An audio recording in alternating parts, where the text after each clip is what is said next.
मंचावर बसलेले महाराष्ट्र प्रदेश भाजपाचे अध्यक्ष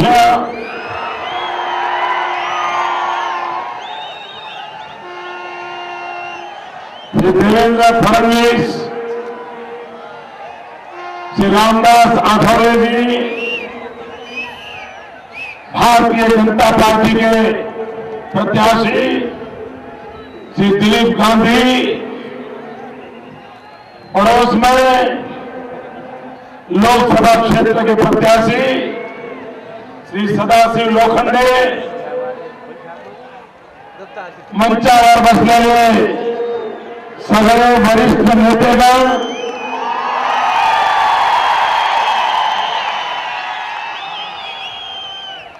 और भारत के भाग्य विधाता मेरे भाइयों और बहनों, नमस्कार।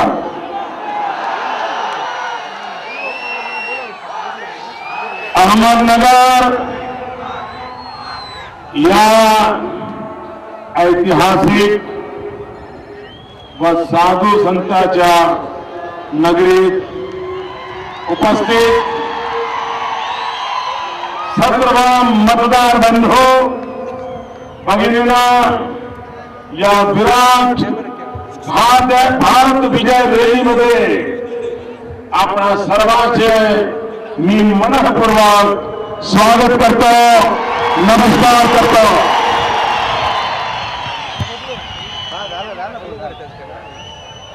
भाइयों बहनों,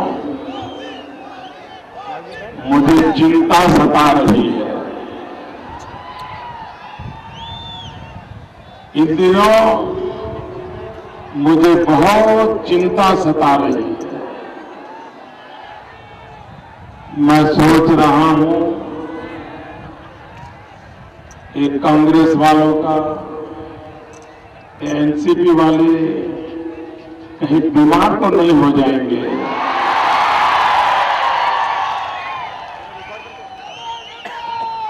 ये किसी राज्य की रैली से भी बड़ी चुनावी सभा है।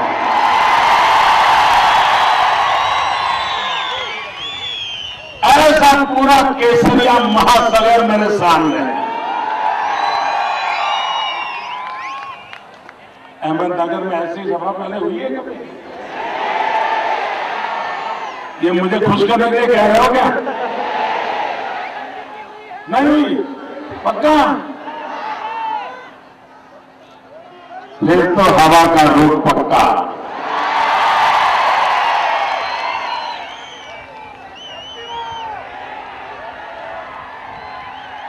भाई बहनों,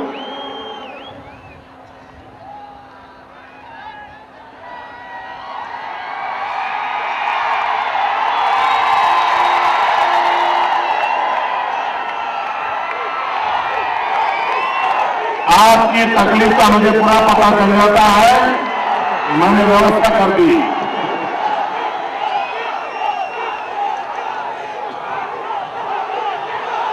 भाइयों बहनों, ये 2014 का चुनाव ये सिर्फ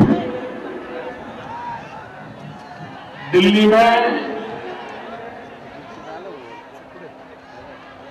सरकार परिवर्तन का चुनाव नहीं है। ये 2014 का चुनाव भव्य दिव्य भारत के निर्माण की शिलान्यास विधि का ये चुनाव है। 2014 के चुनाव में 125 करोड़ देशवासी 5 साल के भविष्य का फैसला करने वाले नहीं हैं। 2014 के चुनाव में 125 करोड़ देशवासी आने वाले 100 साल हिंदुस्तान की दिशा क्या होगी, हिंदुस्तान का लक्ष्य क्या होगा, भारत का भाग्य किस दिशा में पलटेगा, इसका निर्णय 2014 के चुनाव में होने वाला है।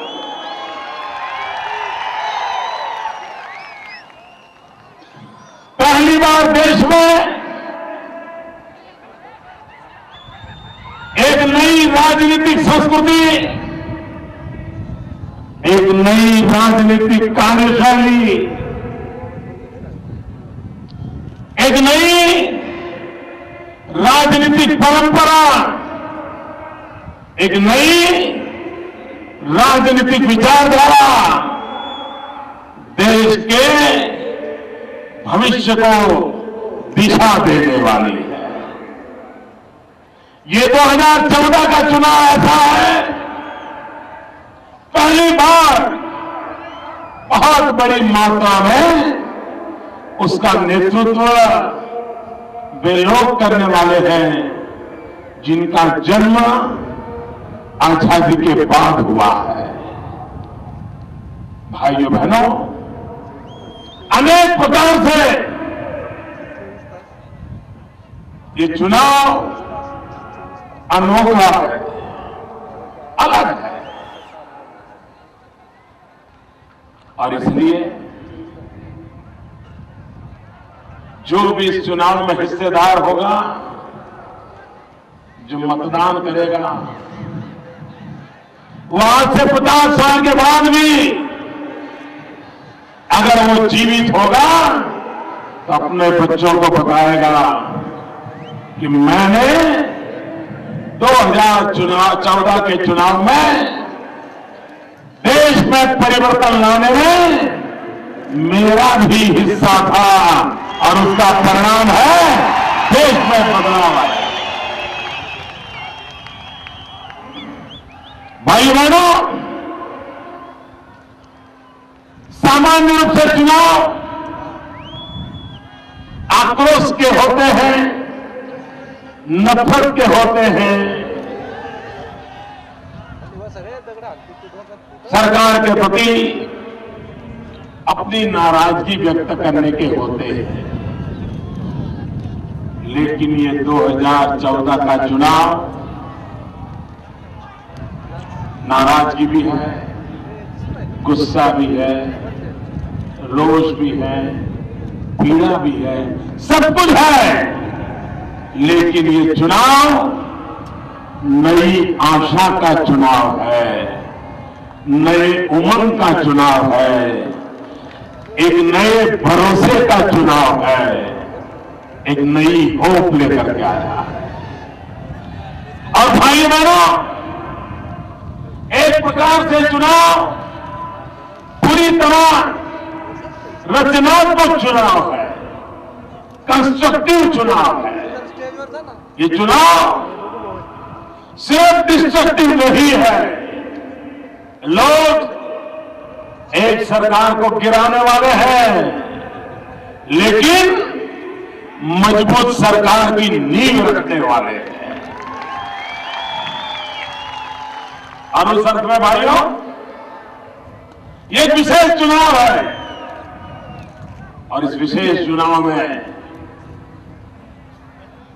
मैं हिंदुस्तान के कोने कोने में घूम रहा हुआ है।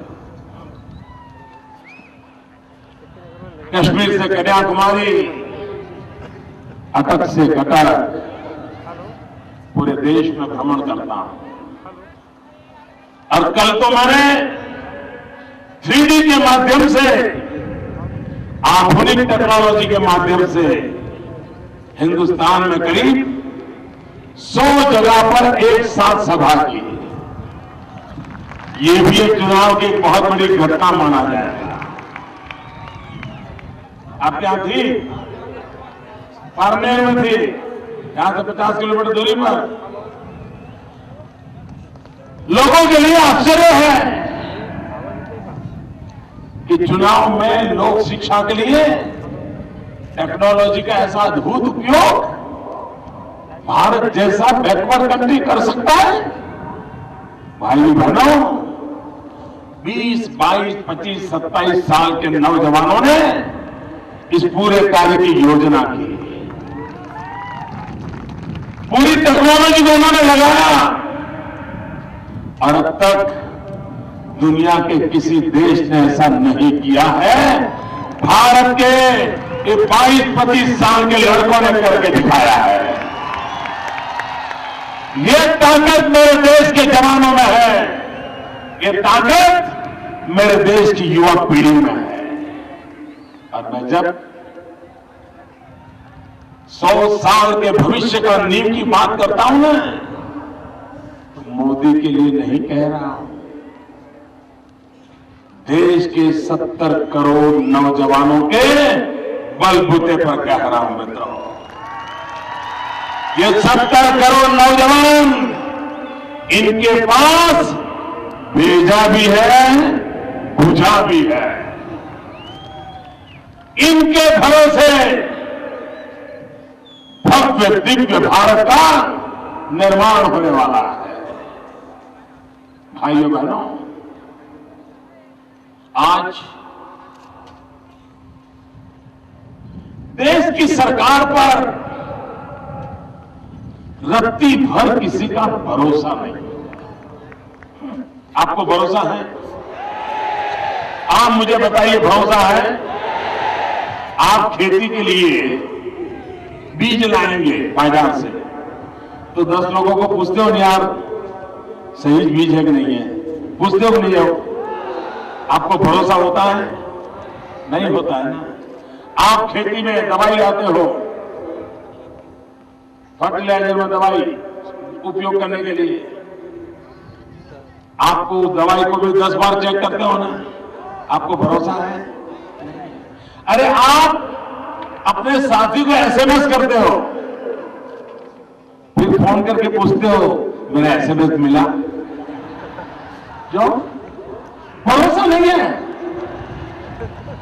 आप अपने बेटे को ट्रेन पर छोड़ने के लिए जाते हो, फिर रास्ते में फोन करके पूछते हो बेटा पहुंचोगे ना? वो रेल में बैठा है, रेल चल पड़ी है, फिर भी मां को लगता है, मां पूछती है बेटा पहुंच गए ना? भरोसा नहीं है मित्रों। आपकी बेटी स्कूल गई हो, आने में 10 मिनट देर हो जाए तो मां बेचैन हो जाती है, बच्ची घर पहुंची क्यों नहीं है? ये स्थिति क्यों है? भरोसा टूट चुका है। और भाइयों बहनों, लोकतंत्र में सरकार और प्रजा के बीच सबसे बड़ी जो ताकत होती है, वो ताकत भरोसा होता है। एक बीमार दर्दी अस्पताल में ऑपरेशन थिएटर पर सोया होता है,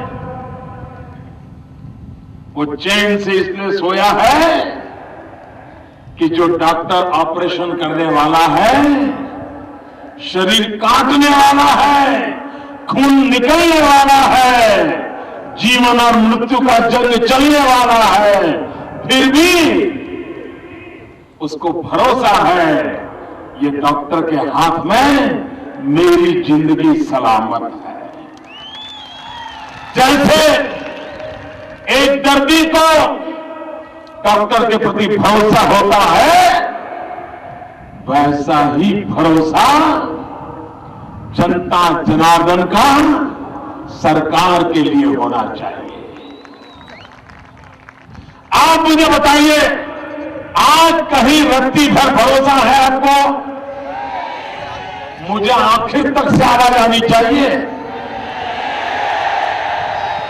हाथ ऊपर करके पूरी ताकत से बोलो, आपको भरोसा है? इस सरकार पे भरोसा कर सकते हो? इनके काम पे भरोसा कर सकते हो? इनके वादों पे भरोसा कर सकते हो? भाइयों बहनों, अगर भरोसा नहीं होता है ना, तो महिलाएं सब्जी वाले से सब्जी भी नहीं लेती। और इसलिए भाइयों बहनों, देश के सामने जो भरोसा का संकट है, उस संकट को मुझे मिटाना है। मुझे 125 करोड़ देशवासियों से एक विश्वास का नाता जोड़ना है। भाइयों बहनों, आपके सपने मेरे सपने हैं।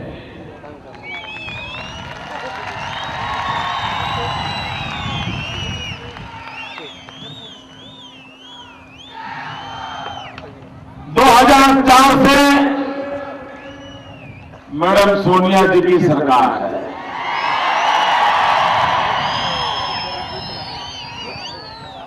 मैं जरा पूछना चाहता हूं, 10 साल हो गए, जरा बताओ ना, हो गए? महाराष्ट्र में 10 साल से उनकी सरकार है, हो गए? यहां 5 टाइप चीफ मिनिस्टर वाली सरकार है। ये महाराष्ट्र में 5 टाइम चीफ मिनिस्टर वाली सरकार है। कोई आता है, कुछ गड़बड़ करता है, फिर जाता है, फिर दूसरा आता है, वो गड़बड़ करता है, जाता है, फिर इतने में पहले वाले का गड़बड़ भूल जाते हैं तो उसको फिर से लाते हैं, फिर वो गड़बड़ करता है, वो जाता है। यहां कुछ अच्छा करके गए ऐसे किसी मुख्यमंत्री का सूची में नाम ही नहीं है। इतना ही है, उसने इतना किया था, उसने इतना किया, तो क्या बोले नहीं, इसने इतना किया तो उसने इतना किया था। ऐसे ही लोग, आप मुझे बताइए, दिल्ली में 10 साल से मैडम सोनिया जी आप बैठी है, महाराष्ट्र में आपके सारे सिपाही सालादार बैठे हुए हैं। मेरे भाइयों बहनों, मुझे बताइए, पूरी ताकत से जवाब दीजिए, क्या 10 साल में आपके जीवन में कोई परिवर्तन आया है? आपका भला हुआ है? आपके गांव का भला हुआ है? आपके तालुका का भला हुआ है? आपके जिले का भला हुआ है? आपके नगर का भला हुआ है? नौजवानों का भला हुआ है? किसानों का भला हुआ है? तो फिर बैठे क्यों हो? कांग्रेस के मेरे मेहरबानों, ये जनता जनार्दन आपसे नाराज है। कभी तो पूछो उसका हाल क्या है, कभी तो जानकारी लो। भाइयों बहनों, लोकतंत्र में चुनाव ये लोकतंत्र का महापर्व होता है। राजनीतिक दलों को अपनी बात लोगों को बतानी चाहिए, लोक शिक्षण करना चाहिए, लोगों को समझाना चाहिए, लोगों के सवालों का जवाब देना चाहिए। कि हर राजनीतिक दल का कर्तव्य है, हर राजनीतिक नेता की जिम्मेवारी है। और जो सरकार में है उनकी सविशेष जवाबदारी है।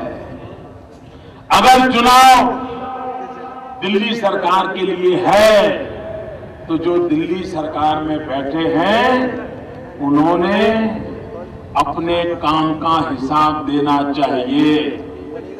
काम का हिसाब देते हैं भाई? ये दिल्ली सरकार वाले काम का हिसाब देते हैं? पल पल का हिसाब देना चाहिए कि नहीं देना चाहिए? पाई पाई का हिसाब देना चाहिए कि नहीं देना चाहिए? नहीं दे रहे भाइयों। क्यों? ये जो शाहजादे हैं ना, मैडम सोनिया जी जो है ना, वो जनता को अपनी जेब में मानते हैं। इनका लोकतंत्र में विश्वास नहीं है।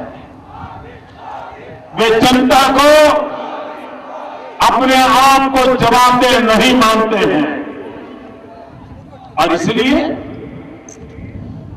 10 साल से वो सरकार में बैठे हैं। लेकिन उनके अपने काम का तो हिसाब नहीं दे रहे हैं और मोदी का हिसाब मांग रहे हैं। शहजादे जी, मैडम सोनिया जी,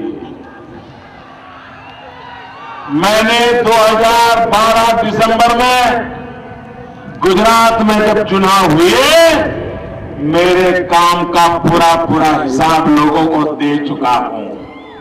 अब जवाब देने की बारी आपकी है। आप मुझे बताइए, ये कांग्रेस के, एनसीपी के सारे से सिपाही सालार यहां घूमते रहते हैं, उन्होंने महंगाई के ऊपर एक शब्द भी बोला? भाई जरा बोलो तो, बोला क्या? महंगाई पर जो बोलते हैं वो, आप मुझे बताइए, कांग्रेस ने 2009 में 100 दिन में महंगाई कम होगी ये वादा किया था? जरा बोलो ना, वादा किया था? महंगाई गई? महंगाई कम हुई? महंगाई बढ़ी? मुझे बताइए, कांग्रेस ने जवाब देना चाहिए कि नहीं देना चाहिए? महंगाई क्यों नहीं गई, इसका जवाब देना चाहिए नहीं देना चाहिए? जवाब नहीं दे रहे, इनका अहंकार 7वें आसमान पर पहुंचा हुआ है। भाइयों, आप मुझे बताइए भाइयों, भ्रष्टाचार बढ़ा है कि नहीं बढ़ा है? चारों तरफ भ्रष्टाचार की खुशबू आ रही नहीं आ रही? दिल्ली के सारे शहंशाह इसमें डूबे हुए कि नहीं? अच्छे अच्छे लोगों के नाम आते हैं कि नहीं आते? वे भ्रष्टाचार पर एक शब्द बोलते हैं क्या? ऊपर से चुनाव का टिकट देते हैं। आदर्श कैंडिडेट ढूंढ के लाते, आदर्श उम्मीदवार। करगिल की विधवाओं का मकान खाने वाले लोग इनके लिए आदर्श है, इनके लिए आदर्श है। भाई बहनों, इन लोगों के भरोसे न महंगाई कम हो सकती है, न गरीब के घर में चूल्हा जल सकता है, न नौजवान को रोजगार मिल सकता है, न किसान को खेत में पानी मिल सकता है, न किसान को अपनी पैदावार का पूरा पैसा मिल सकता है। इसलिए मेरे भाइयों बहनों, ये कांग्रेस पार्टी आज देश पर बोझ बन गई है।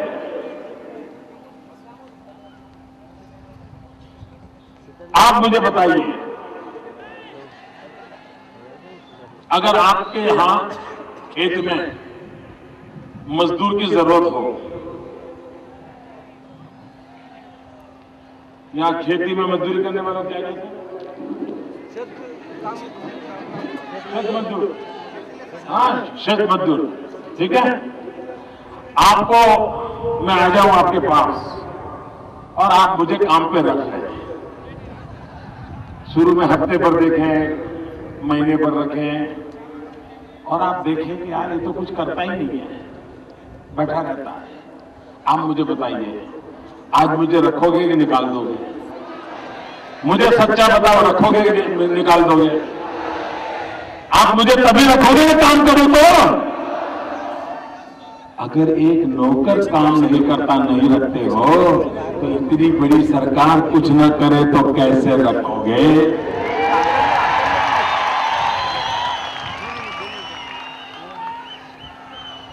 इसलिए मेरे भाइयों बहनों, 60 साल किसी देश के लिए कम समय नहीं है। 60 साल तक आपने शासकों को चुना है,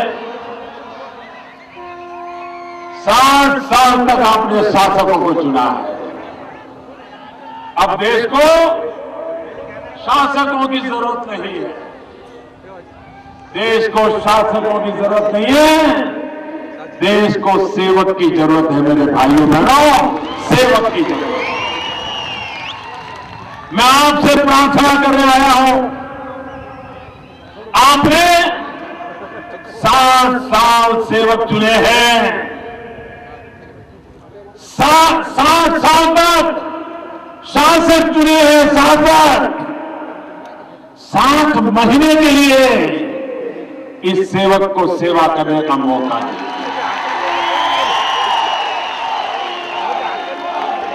मैं आपसे ज्यादा मांगने नहीं आया, सिर्फ मुझे 7 महीने दीजिए। भाइयों बहनों, आप मुझे बताइए, आपको दिल्ली में कैसी सरकार चाहिए?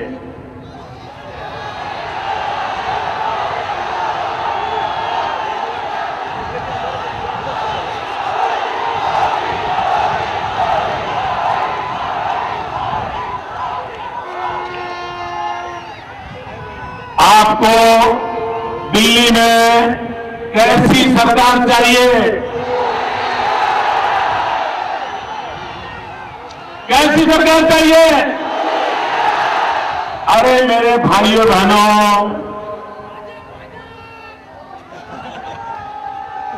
मैं आपको ये नहीं पूछ रहा हूं कि कौन सी सरकार चाहिए, मैं पूछ रहा हूं कैसी सरकार चाहिए। भाइयों बहनों, क्या अब दिल्ली में आपको गूंगी बहरी सरकार चाहिए, लूली लगड़ी सरकार चाहिए, रिमोट कंट्रोल से चलने वाली सरकार चाहिए, मरी पड़ी सरकार चाहिए? आप मेरे भाइयों बहनों बताइए, देश को मजबूत सरकार चाहिए कि नहीं चाहिए? देश को मजबूत सरकार चाहिए, मजबूत सरकार चाहिए। अगर मजबूत सरकार चाहिए तो महाराष्ट्र से एनडीए के सभी उम्मीदवारों को, भाजपा की महायुति के सभी उम्मीदवारों को, शिवसेना हो, रामदास अठवले जी हो, भारतीय जनता पार्टी हो, राजू शेट्टी हो, सब लोगों को आप विजयी बना करके भेजिए और महाराष्ट्र। देखो भाई, मेरा आपसे थोड़ा तो हक बनता है, मेरा थोड़ा हक तो बनता है, क्योंकि 50 साल पहले गुजरात और महाराष्ट्र एक था।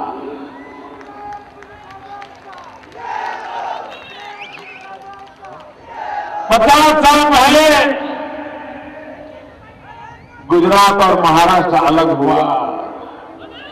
महाराष्ट्र मेरा बड़ा भाई है, गुजरात आपका छोटा भाई है। तो मेरे महाराष्ट्र के भाइयों बहनों, इस बार तो आपने एक ऐसा परिणाम देना है, ऐसा परिणाम देना है, पूरे देश को लगे कि दिल्ली में मजबूती देने का काम महाराष्ट्र छत्रपति शिवाजी महाराज की धरती ने किया।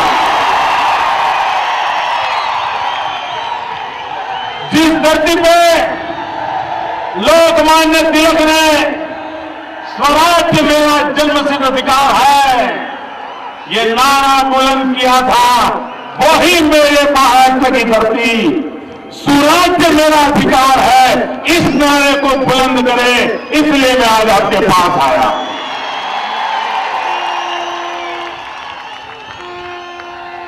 भाइयों बहनों, मैं इस भव्य सफलता के लिए या आपके उमंग और उत्साह के लिए मैं आपको बहुत बहुत बधाई देता हूं, आपको वंदन करता हूं। भारत माता की, भारत माता की, भारत माता की।